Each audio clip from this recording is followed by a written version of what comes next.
What's up, guys? Hope everyone's doing great. I have another rapid fire review for you today, and we're going to be talking about this new dramedy called Beatriz at Dinner, starring Salma Hayek, John Lithgow, and Connie Britton. This is my dear friend Beatriz. Hi. Nice to meet you. Beatriz is a healer. I do massage, sound therapy, Reiki. This woman is a saint. It's like birds fly out of the sky and land on her shoulder. Aww. This one is written by Mike White, it's directed by Miguel Arteta, and it takes place over the course of an evening when a holistic practitioner finds herself stranded at a wealthy client's home when her car breaks down, and with really no other place to go, she's invited to stay over for a dinner party at their house. I wasn't really sure what to expect from this one, but in the end it was a subtly impactful story with grounded characters. It was captivating as the night progresses and the social and racial undertones are exposed, and some could say it was excessive or forced at times, but I really would have to disagree. I felt the dialogue was natural, it never felt forced, it was tightly edited to create some thought-provoking moments throughout. This movie really maintains a high level of intrigue as the story progresses, which keeps your attention locked in as the scenes progress throughout this night. The cast is small and I thought everybody worked for their roles, but there is no denying that Salma Hayek and to an extent John Lithgow carry this film on their shoulders.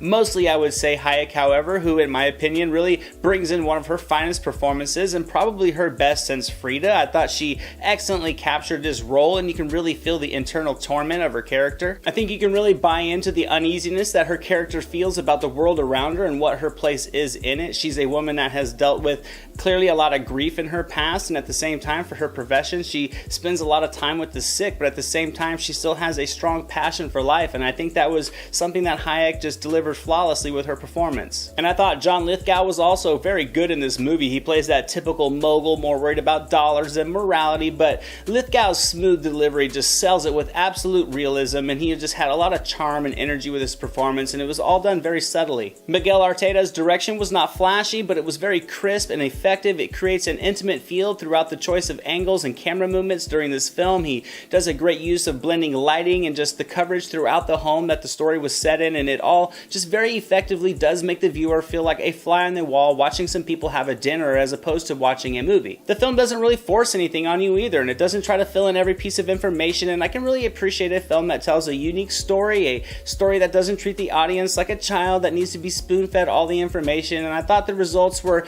many scenarios and situations that you can relate to that made them that much more engaging. Overall, I really enjoyed this movie, and I'm going to give Beatriz at Dinner 85% on the entertainment meter. I would have liked to, a little bit more depth in the characters and maybe some of the story elements. I thought Lithgow and Hayek were fantastic together. It just made me want to learn a little bit more about them and maybe have a couple more scenes with them going back and forth, but as it was, it definitely entertains. It creates some awkward conversations that are near cringeworthy because of the normalness of them, and I definitely recommend checking this movie out. And that's my review of Beatriz at Dinner, guys. Thank you so much for watching. Like, comment, subscribe. I'm Anthony. This is the SilverScreen Analysis, and I'll see you at the movies.